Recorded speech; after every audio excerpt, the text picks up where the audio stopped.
Satu karunia yang sangat besar dari Allah SWT bagi saya pribadi dan juga tim bisa hadir pada kesempatan sore hari ini di hari Ahad tanggal 29 Syawal 1444 Hijriah, hari terakhir barangkali di bulan Syawal 1444 Hijriah ini. Besok kita sudah masuk pada bulan Zulqa'dah jika memang hilal terlihat. Maka kami bersyukur pada Allah SWT, sore hari ini kami bisa bersilaturahmi di pendopo atau di halaman besar Masjid Agung Al-Aqsa di Sentani, Kabupaten Jayapura.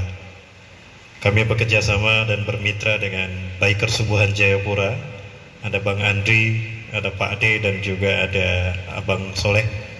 Ini adalah kesempatan pertama kami bisa safari dakwah di Papua, Pak. Selama ini kami malang melintang di provinsi lain, dan alhamdulillah safari ini menggenapkan kunjungan kami dari Indonesia Barat sampai Indonesia Timur. Indonesia Barat kami sudah sampai ke Sabang 0 km Aceh, sampai ke ujung Sumatera juga, Lampung, Bangka, semua provinsi sudah di Sumatera, Jawa pun sudah, Kalimantan, Sulawesi. Kemarin juga kami ke Maluku, Ternate, Halmahera, Tidore. Qadarullah, sekarang Allah takdirkan kami sampai ke Papua. Dan ternyata Papua ini luar biasa indah dan kaya, Pak. Provinsinya, pulaunya ya. Kayaknya kerasa juga kalau saya pindah ke sini. Cuma sayang sekarang saya jablas sendirian, Bapak Ibu, nggak ada istri. Bu, ini teman-teman kami sendirian, Bu, nggak ada istrinya, Bu. Ibu punya putrinya, Bu, buat teman saya ini, Bu. Ustadz sudah punya istri di rumah. Iya, Bu, saya sudah ada, tapi baru satu, Bu. Katanya kalau satu bukan istri, Bu. Kalau satu itu iswan, dua istu, tiga baru istri. Betul, Pak? Pak, bapaknya nggak berani jawab, takut ada ibu-ibunya di sini.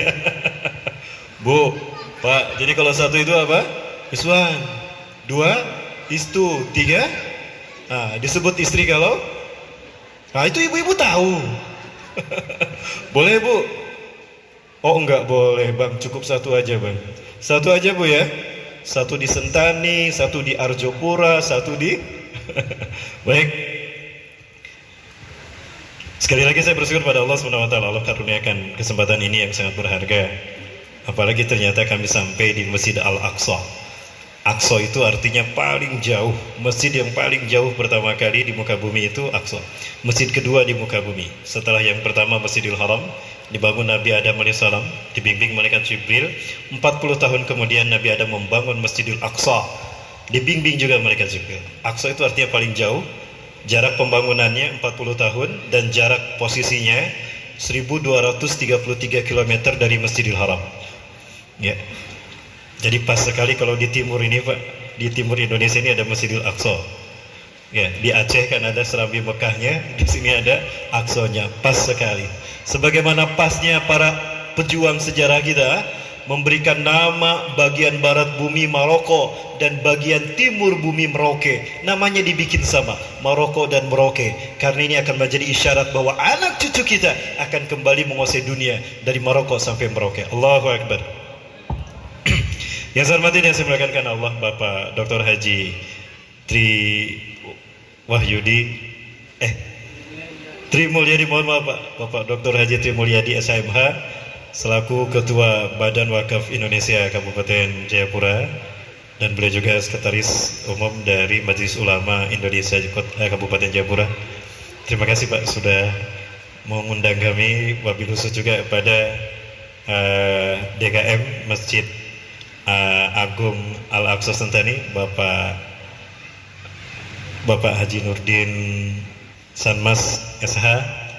Mohon maaf kalau saya salah menyebut nama, beserta jajaran Dewan Takmir Masjid Al-Aqsa Sentani, juga yang saya hormati dan saya muliakan karena Allah, para takmir masjid dari beberapa masjid yang sama-sama hadir pada kesempatan kali ini, para sesepuh, para tokoh yang sama-sama hadir, dan juga dari yang saya hormati dan Ramil. Di sini ada yang mewakili Bapak Samsudin, Pak. Terima kasih, Pak, sudah hadir. Jadi Papua ini merupakan miniatur Indonesia. Berbagai suku kayaknya ada di sini, Pak ya. Ya, alhamdulillah. Maka pas sekali memang kalau kita berkumpul di Papua, karena Papua ini bisa memfasilitasi bersatunya Indonesia. Ya, mudah-mudahan ini menjadi satu berkah bagi kita untuk terciptanya negara kita, negara kesatuan Indonesia. Baldatun thayyibatun warabun ghafur. Nama saya Rahmat Bekuni, saya lahir di Bandung. Istri saya dari Bandung. Cuma saya keturunan ada darah Padang juga. Jadi Padang Sunda. Cuma sedihnya Bapak Ibu, kalau saya ke Minang, di Minang garis keturunan dari ibu. Sementara ibu saya orang Sunda, jadi nggak dapat. Di Sunda garis keturunan dari ayah. Lah ayah saya turunan Minang, nggak dapat juga. Bingung saya Bapak Ibu. Mungkin saya harus nikah sama orang Sentani, dapat saya garis nasab di sini. Boleh Bu? Boleh? Alhamdulillah. Pak Haji Trimulyadi bilang boleh katanya Pak. Ada Pak buat saya Pak? Baik jamaah yang dirahmati Allah Ta'ala, kali ini adalah momentum halal bihalal dan tabligh akbar. Halal bihalal adalah sebuah istilah yang memang sering kita dengar di Saudi Arabia, di tanah Arab. Orang-orang Arab kalau ingin mengislahkan dan ingin membebaskan sesuatu, dia mengatakan halal, halal. Ada kurma, silakan halal, halal, fadhal, halal. Artinya selesai masalah. Ya. Namun di Indonesia halal bihalal ini kemudian digunakan untuk sebuah momentum, sebuah event di mana kita melakukan sebuah pertemuan besar pasca melakukan ibadah yang besar juga. Wabil khusus ibadah Ramadan kita sudah lalui dan biasanya kita tutup dengan halal bihalal. Sebetulnya tidak ada perintah dari Allah untuk melaksanakan halal bihalal, sunnah pun tidak ada. Namun melihat dari substansinya bahwa halal bihalal ini merupakan istilah bagi silaturahmi kita sesama umat Islam, ya, dan juga sesama warga negara, maka karena silaturahmi bisa jadi hukumnya wajib. Wajib, mengingat konten dan kandungan dari halal bihalal itu, yaitu silaturahmi. Karena menyambungkan silaturahmi hukumnya wajib. Sementara ada kaidah usul fikih mengatakan, ma la yatimul wajibu illa bihi fahuwa wajibun. Sesuatu yang perkara wajib tidak bisa terlaksana kecuali dengan perkara itu, maka perkara itu pun wajib. Maka bisa jadi pertemuan halal bihalal ini kita niatkan silaturahmi bisa menjadi wajib hukumnya. Maka alhamdulillah saya memberikan apresiasi besar pertama kepada Badan Wakaf Indonesia yang telah memfasilitasi pertemuan ini, dan juga kepada DKM Al-Aqsa yang sudah memfasilitasi ini juga, dan juga para hadirin semuanya. Saya doakan Bapak Ibu yang hadir di sini Allah mudahkan jalannya menuju surganya Allah Subhanahu wa taala. Jamaah mau masuk surga? Yang jawab sedikit ini, kayaknya peminatnya sedikit ini. Jamaah. Oi jamaah. Saya bukan Ustadz Maulana. Mau masuk surga, Bu? Mau langsung apa mau mampir dulu ke neraka, Bu? Oh, langsung. Punya apa, Bu, mau masuk surga langsung? Bu, saya kasih tahu ke Ibu nih. Kata Rasulullah SAW ada sebuah tiket untuk masuk surga langsung, PPIP tanpa hisab. PPIP tanpa hisab. Mau, Bu? Kalau saya kasih tahu mau diamalkan? Ibu-ibu nih, Pak. Bu, mana nih, Bu? Bu, kalau saya kasih tahu, Bu, mau diamalkan, Bu? Ditagih nanti, Pak. Mau katanya, Pak. Baik, jamaah rahmati Allah. Ada 7 hari yang akan manusia lalui setelah kita meninggalkan dunia ini. Sebagaimana dalam hari-hari kita, sepekannya ada 7 hari. Maka nanti setelah kita meninggal dunia pun ada 7 hari yang akan kita lalui. Ada yaumul sa'ah atau yaumul qiyamah, hari hancurnya alam semesta. Namun orang beriman tidak akan menyaksikan hancurnya alam semesta. Kabar gembira dari Rasulullah SAW bahwa orang beriman akan mati semuanya, tidak akan menyaksikan hari kiamat. Alhamdulillah. Jadi kita akan mati duluan, ya. Tapi nggak tahu apakah Bapak Ibu duluan, saya belakangan, atau saya belakangan Bapak Ibu duluan. Loh, kenapa Pak? Bu? Iya, saya nggak tahu Bapak Ibu duluan, saya belakangan, atau saya belakangan Bapak Ibu duluan. sama saja. Ya, yang menyaksikan hari kiamat adalah makhluk yang terburuk di muka bumi. Rasulullah SAW sabdakan, inna syiraran nasi fil alam alladzina ja'atuhum as-sa'atu baghtatan. Sesungguhnya seburuk-buruk manusia di muka bumi adalah manusia yang menyaksikan kiamat datang menimpa mereka. Laisa lahum imanun walau bibisqi dzarrah. Mereka tidak punya iman walaupun sebesar biji sawi. Ya, tidak ada. Ya bi'adinahu bi'adadi minad dunya. Mereka menjual imannya dengan harta dunia. Adapun orang beriman, walaupun imannya sebesar biji sawi, akan Allah cabut nyawanya dengan sebuah angin yang berhembus sepoi-sepoi dari bumi Hijaz. Al-Hijaz makanun tangtashir minal Makkah ilal Madinah. Ya. Tempat yang terbentang dari Makkah ke Madinah itulah Hijaz. Nah, dari bumi Hijaz ini akan berhembus sebuah angin yang sepoi-sepoi. Jadi jangan senang Bapak Ibu kalau ada angin sepoi-sepoi. Enak sekali. Apa kata Rasulullah? La tamuru ala ahadin. Ya, kana fi qalbihi mithqalatun min iman ila qabadathu. Tidaklah angin ini melewati seorang pun yang ada iman dalam hatinya, walau sebesar biji sawi, melainkan angin ini akan mencabut nyawanya. Ya. Jadi kalau ada angin sepoi-sepoi jangan senang, jangan-jangan itu angin ilir nyabut nyawa kita. Wih, enak sekali ini angin. Mati dicabut nyawa. Nah, orang beriman seketika habis. Maka yang tersisa orang-orang yang buruk, yang kata Rasulullah SAW, laulal bahaim lama yumtiru. Andai kata tidak ada binatang ternak yang membutuhkan air minum, Allah tidak akan memberikan mereka hujan. Yang kedua, yaumul ba'as. Setelah kiamat masuk alam barzah, lalu dibangkitkan di hari yang kedua. Nah, kita semua dibangkitkan menurut kondisi kematian kita. Yang mati ketika sujud, nah bangkitnya nanti di yaumul mahsyar, di hari mahsyar, di yaumul mahsyar, maksudnya di padang mahsyar, di yaumul ba'as dalam keadaan sujud. Ya. Kemudian yang ketiga, yaumul mahsyar, hari digiringnya manusia di padang mahsyar selama 50.000 tahun dalam kondisi tanpa alas kaki, telanjang bulat, tidak berpakaian dan tidak dihitan, serta bercucuran keringat. Hari yang keempat, yaumul hisab, hari disidangnya amal perbuatan kita. Di hari itulah akan ada layar lebar seperti ini, bertuliskan nama kita di atasnya. Ada nama kita di atasnya, lalu diperlihatkanlah perbuatan kita. Walaupun sebesar biji zarah kita akan melihatnya. فَمَنْ يَأْمَلْ مِثْقَالَ ذَرَّةٍ خَيْرًا يَرَهُ وَمَنْ يَأْمَلْ مِثْقَالَ ذَرَّةٍ شَرًّا يَرَهُ. Yang melakukan kebaikan atau keburukan sebesar biji zarah pun akan menyaksikannya. Di hari itulah dipisahkan antara kebaikan dan keburukan kita, lalu disidang satu persatu. Selesai itu baru ditimbang di hari yang kelima, yaumul mizan. Ya, yaumul mizan. Selamat datang Pak Haji. Barakallahu fikum. Terima kasih Pak Haji. Mari Pak. Bersama Bunda. Hari yang kelima, yaumul mizan, hari ditimbangnya amal perbuatan kita dengan penimbangan yang sangat adil. Tidak ada yang terzalimi dengan penimbangan itu. Ya, pada saat itu nanti ada sebuah amalan yang sangat luar biasa dahsyat. Ringan amalannya, tapi mizan tidak kuasa menimbangnya. Ada yang tahu amalan apa? Nah, yang bisa jawab saya kasih hadiah umroh gratis. Gratis umrohnya. Berangkat ketemu di Masjidil Haram, pulang ketemu di Cengkareng. Gratis kan? Apa Bu? Istighfar? Bukan. Bukan.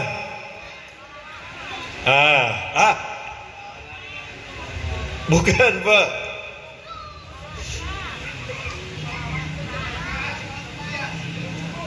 Bukan Pak. Kalimatani habibatani ala rahman, khafifatani ala lisan, wasakinatani fil mizan.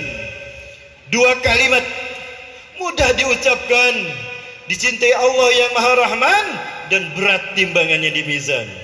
Zikir sama-sama.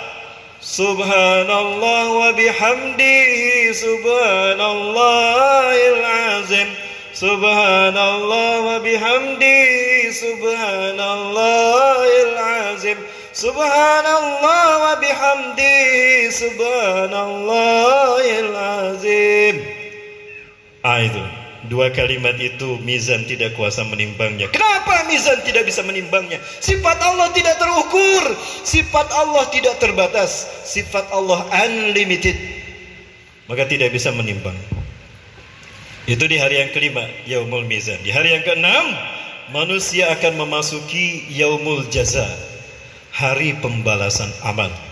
Di hari inilah kita semua manusia akan melintasi sebuah jembatan yang melintas dimulai dari ujung padang mahsyar, berakhir di tepi halaman surga. Melintas di bawahnya ada 7 komplek neraka.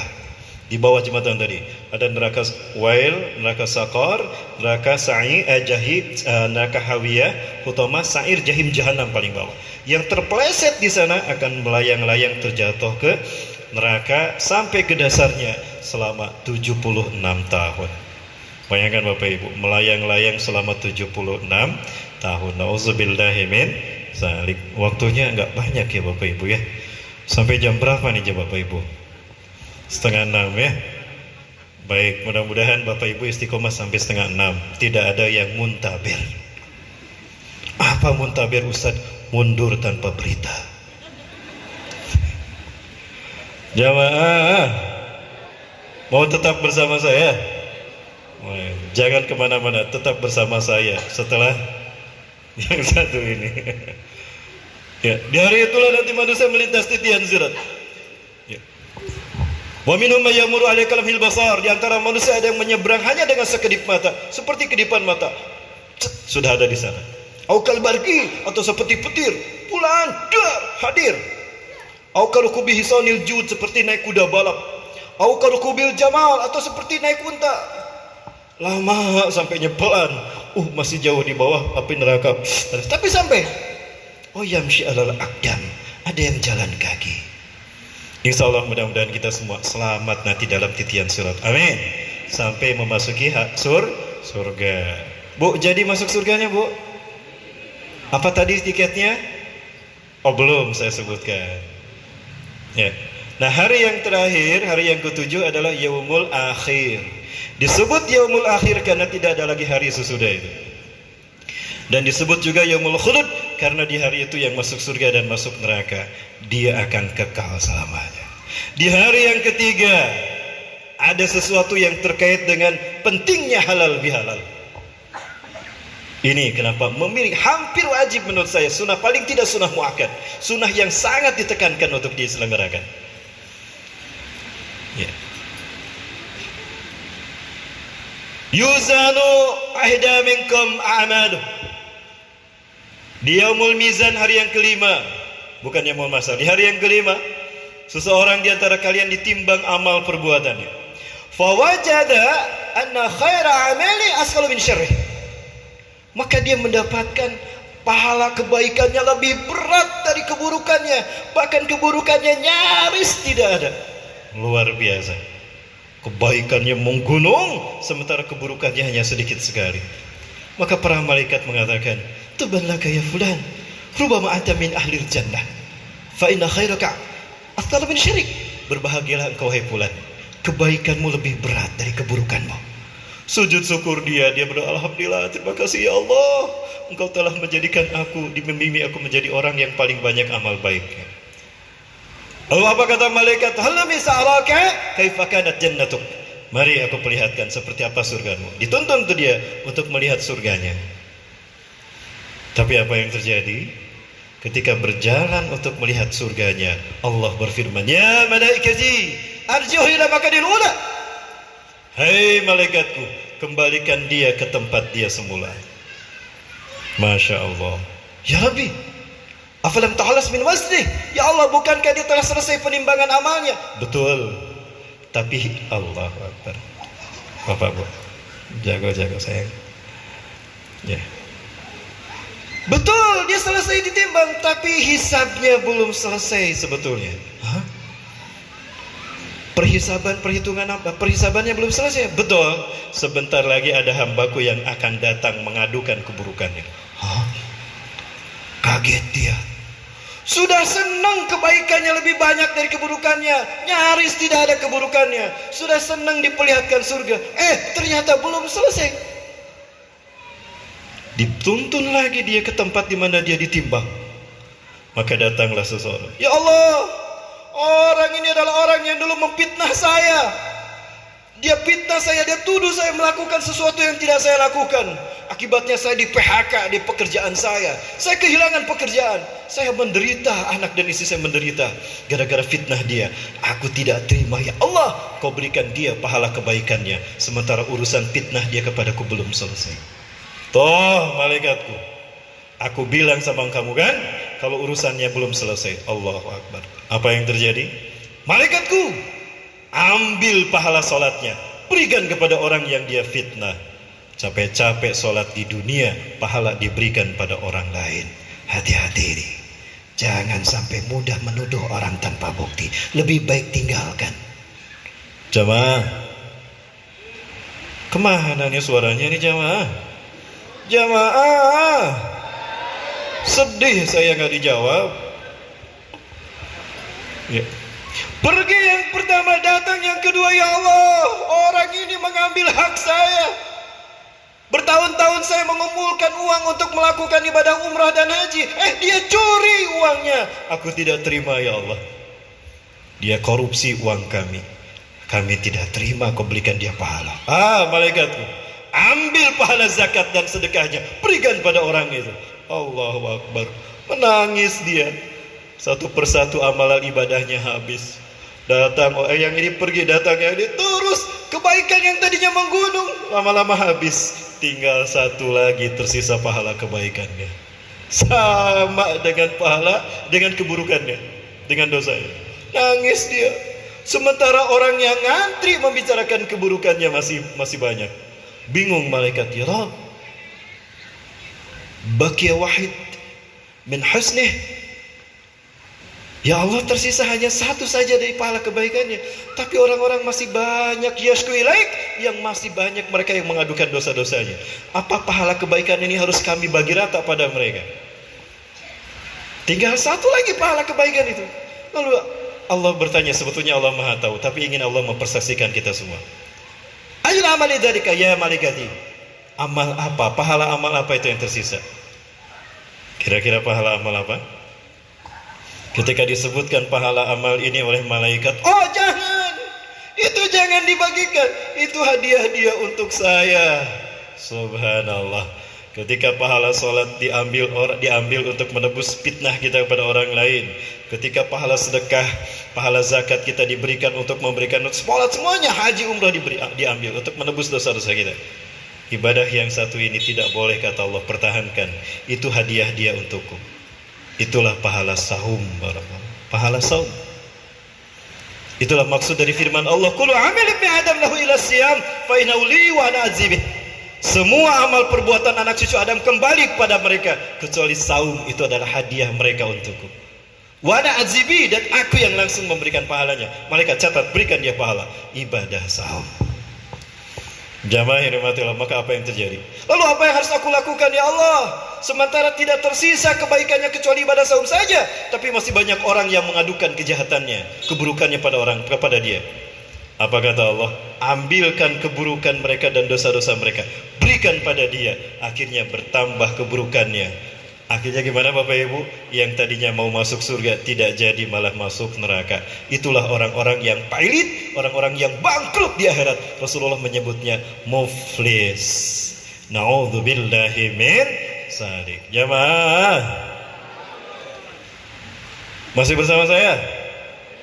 Lanjut. Gak ada yang muntabel? Gak ada. Bu, masih bersama saya, Bu? Nanti saya minta satu nasib, Bu, ya. Pakai air mana, Bu, ya? Untuk salawat pada Rasulullah. Bapak Ibu rahmatullah subhanahu wa ta'ala. Ya, baik. Apa hikmah dari kisah tadi? Allah mudah memaafkan, tapi manusia tidak mudah memaafkan. Maka jaga hubungan kita dengan sesama manusia. Allah mudah memaafkan, tapi manusia tidak semudah Allah memaafkan. Sebanyak apapun dosa kita, Allah pasti memaafkan, mengampuninya. Sampai-sampai Allah berfirman, ya ibna Adam, idza laqaitani bikrabid dunya khati'atan ataituka bikrabiha maghfiratan ma la tusyriku bi syai'an. Hai anak cucu Adam, jika kalian mati menghadapku membawa dosa seluas bumi dan segala isinya. Allahu Akbar. Seperti apa orang yang dosanya seluas bumi dan segala isinya? Ma la tusyriku bi syai'a, tapi kalian tidak mempersekutukan aku sedikit pun. Ataituka bi qurabiha magfiratan, aku akan menyambutmu dengan ampunan seluas dosa-dosamu. Allah Maha Pengampun. Tapi manusia tidak, jamaah. Itulah kenapa pentingnya silaturahmi, agar kita saling menghalalkan. Itulah arti pentingnya halal bihalal. Itu sebetulnya kenapa orang tua kita, para ulama kita dulu menyelenggarakan halal bihalal untuk mengislahkan di antara kita. Ya, Bapak Ibu, mau saling memaafkan? Memaafkan satu sama lain. Betapapun saking menyakitkan, ingat kata Rasulullah SAW, orang yang mudah memaafkan, seberapapun sakit hatinya atas perbuatan saudaranya, Allah akan menempatkannya menjadi tetanggaku di surga. Tadi ayatnya dibaca oleh Abanda Ustadz Tanwin, ya, alhamdulillah suaranya indah sekali ya. Semoga Allah memberkahi Bang dan memberikan pahala di setiap huruf yang dibacanya. Ya, Bapak Ibu, tadi ayatnya dibaca, wal kazimil ghaiz, orang yang menahan marah, wal afina 'anil nas, memaafkan manusia, dia akan menjadi tetanggaku di surga. Innahu sahibi fil jannah kamisliha, itu akan menjadi temanku di surga nanti. Jadi maafkanlah. Orang yang susah memaafkan orang lain, jangan harap nanti dosanya dimaafkan Allah. Jadi jamaah, islahkan, halalkan di antara kita. Ya, kosong-kosong. Ya. Tapi jangan kosong-kosong, nanti tambah lagi dari nol. Jangan dari nol, udah bereskan saja, jangan ada lagi salah menyalahkan. Jamaah, kita saling memaafkan ya. Mudah-mudahan momentum ini kita jadikan. Nah, ini tujuan dari Badan Wakaf Indonesia dan juga Tamir Masjid Al-Aqsa menyelenggarakan halal bihalal di sini. Mudah-mudahan dalam momentum ini kita saling mengislahkan di antara kita. Jamaah yang dirahmati Allah Subhanahu wa taala. Oh, tadi ibu belum selesai ya? Bu, gimana Bu? Tadi jadi masuk surganya Bu ya? Bu, di hari yang ketiga, Yaumul Mahsyar, hari di mana manusia digiring di padang mahsyar, hufatan tanpa alas kaki, telanjang bulat tanpa pakaian awalnya, nanti setelah itu berpakaian. Siti Aisyah berkata, ya Rasulullah, hakan biduni libas. Betul ya Rasulullah, kami digiring tanpa pakaian. Ajar, kita akan digiring tanpa pakaian, biduni libas. Ya Rasulullah, idan ar-rijal wa nisa yang suruh ba'du ba'dan. Ya Rasul, nanti laki-laki dan perempuan saling melihat satu sama lain. Besar amat punya kamu. Apa kata Rasulullah SAW? Rasulullah SAW membacakan surat Al-Qiyamah, nangis Siti Aisyah. La uqsimu biyaumil qiyamah wa la uqsimu bin nafsil lawamah. Terus sampai pada ayat wujuhun yawma idin nadirah ila rabbiha nazirah. Semua wajah akan menghadap ke depan kepada Tuhannya memandang. Wa la tasqulu nafsun siwa ila nafsah. Setiap manusia akan lupa pada siapapun, apapun, kecuali pada dirinya. Kita akan lupa pada anak istri kita. Kita akan lupa pada kehidupan kita dunia. Sekaya apapun dan sebahagia apapun kita di dunia, kita akan lupa. Yang kita ingat cuma satu. Aina makani fil akhirah, di mana tempatku di ujung sana. Al jannatu aminar, surgakah atau nerakakah. Subhanallah, tanpa alas kaki. Ya, biasanya ibu-ibu yang paling banyak alas kakinya di rumah. Ada satu lemari kan? Ada satu lemari Bu. Nanti alas kaki kita sama, bukan Widen man, bukan Nickerman, tapi Nyekerman. Itu alas kaki kita. Nyekerman. Tanya bulan. Nah, Bapak Ibu rahmati Allah, 50.000 tahun kita digiring di padang mahsyar. Lalu apa yang terjadi? Ketika manusia ngantri untuk dihisab amal perbuatannya ribuan tahun, tiba-tiba ada sekelompok orang yang selonong boy begitu saja, langsung ingin masuk surga tanpa hisab. Dicegat sama para malaikat. Tawakkuf antum, berhenti kalian, mau kemana kalian pergi? Nahnu dhahibuna ilal jannah, kami ingin berangkat ke surga kami. Hah? Kalian mau masuk surga begitu saja? Lihat orang-orang ngantri ribuan tahun, balik lagi sana. Tidak malaikat. Emang kalian siapa mau masuk surga tanpa hisab? Bu, kalau ditanya gitu sama malaikat, apa jawabannya Bu? Bu, Udah menghilang rupanya nih Ibu. Wajahnya ke saya tapi pikirannya nggak tahu kemana. Ini Ustadz akhir zaman yang di YouTube ya, wajahnya kayak gini. Saya bukan Ustadz akhir zaman Bu, udah pensiun. Profesi saya sekarang sudah baru, Ustadz akhir bulan. Jawab, kalian siapa mau masuk surga tanpa hisab? Nahnu sabirun, kami adalah orang-orang yang bersabar. Ah, gampang kamu ngomong sabar. Pak Sobirin aja belum tentu sabar. Ada Pak Sobirin di sini? Oh ada. Maaf Pak Sobirin, sekedar ceramah ya, jangan tersinggung. Fi masabrukum idan, memang sabar kalian seperti apa? Kalian mau masuk surga dengan kesabaran kalian. Ah, ini jawabannya Bu. Ya malaikat Allah, nahnu sabiruna fi ta'atillah, fi mamsyatina wa fi makrahina, la nankusu ta'atan ila Allah azza wa jalla. Wahai malaikat Allah, kami adalah orang-orang bersabar dalam mentaati Allah. Senang kami taat, susah pun kami taat. Sesusah apapun hidup kami, kami tidak mengurangi sedikit pun ketaatan kami kepada Allah. Wa nahnu sabiruna an maksiatillah, dan kami adalah orang-orang yang bersabar menahan diri dari maksiat. Betapapun hidup kami susah, kami tidak mau maksiat, kami tidak mau korupsi. Hahwa sabruna, itulah sabar kami. Gimana malaikat? Boleh kami masuk surga? Apa kata malaikat tadi? Idan antum kama kultum. Benar kalian orang-orang yang bersabar. Afsihut tariq, bukakan jalan untuk mereka. Silakan cari surga kalian. Oh, alhamdulillah. Bu, jadi masuk surganya Bu? Yang jawab sedikit, selebihnya pesimis. Sabar. Bu, jadi masuk surganya Bu? Apa tiketnya tadi? Sabar. Jadi ibu-ibu siap bersabar. Sesusah apapun hidup siap bersabar. Bapaknya kawin lagi siap sabar? Tidak ada yang jawab. Bu, bapaknya kawin lagi mau sabar gak Bu? Oh tidak, bapak yang harus bersabar Pak. Cukup satu saja Pak ya. Apa tadi Pak? Prinsip satu Pak. Satu disentani, satu diagapura, satu di... Jamaah yang dirahmati Allah Subhanahu wa taala. Berikut ini Bapak Ibu yang dirahmati Allah, sayang sekali waktunya tidak begitu banyak Bapak Ibu ya. Harus musabahnya, mu'alaqahnya. Assalamualaikum warahmatullahi wabarakatuh.